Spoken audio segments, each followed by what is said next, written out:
One of the most popular Mobland hypotheses has been verified. Eddie Harrigan is Conrad's son, not Kevin's. The bombshell, which gives the Harrigan family tree a significant twist, has been building for a few episodes, ever since Maeve brought up Kev's other brother.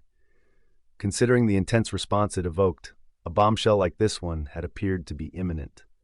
In the opening scene of the episode, Kevin reveals to the deceased Rusby that Eddie is, in fact, his brother rather than his son. Although Bella is still the mother, the pregnancy occurred prior to her being passed to Conrad. Eddie didn't know until Maeve revealed the secret at the end of Mobland Season 1. Although it produces some dramatic effects, Mobland Season 2 should delve even deeper into it. Although Eddie is undoubtedly shocked by this turn of events, Mobland had hinted at his true ancestry a few episodes prior.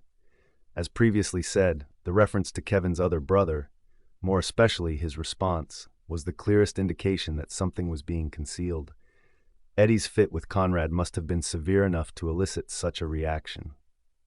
The fact that Kevin only chose to murder Rusby after being questioned about his childbearing further hinted at a surprising turn of events involving his son. Additionally, there was the issue of Bella's past relationship with Conrad, as well as Kevin's statement that she was given to him. Again, there seemed to be more to the story when Conrad claimed that he still owned Bella. This was also hinted at by Eddie's preferential treatment from Maeve, the fact that he was extremely different from Kevin, but just as aggressive and hot-headed as his grandfather, and even Conrad's direct use of the term son in Episode 9. As throughout Mobland Season 1, Maeve has her own plans in place and is the one who tells Eddie the truth.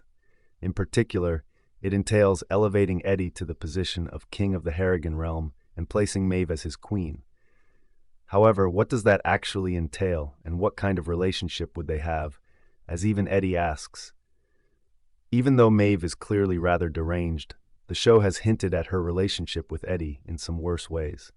When she found out about his relationship with Gina, she became quite protective of him, although it's possible that this was because the grandmother didn't think the man was suitable for their grandson.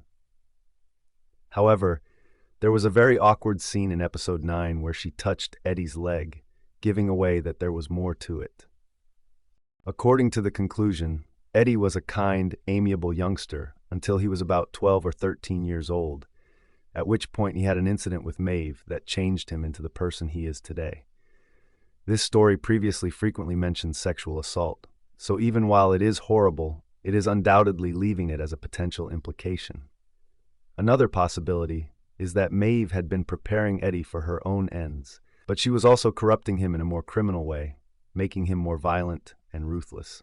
This would also explain why she hates Serafina for being just as nice to Eddie, even if he is Conrad's illegitimate child. She cannot utilize Serafina, but she has at least coerced Eddie into complying with her wishes, which she hopes to maintain in order to maintain her position of authority. Although it's unlikely that Eddie will be moving anywhere for some time, what happens to him in Mobland Season 2 ultimately relies on how the power dynamics inside the Harrigan family play out. Since Kevin has made it clear that he intends to take over the empire and no longer views Eddie as his problem, it is likely that he will not want him around. That connection will be tense, to put it mildly, because Eddie also nearly killed Bella. If Paramount Plus decides to renew Mobland Season 2, Eddie will have a lot more to do because he still needs to confront Kevin about that enormous truth and deal with other power struggles. In addition, the Harrigans might have to deal with Cat McAllister's threat. He's in a good position to play a major role in everything if and when the program returns, especially after the surprises of Season 1.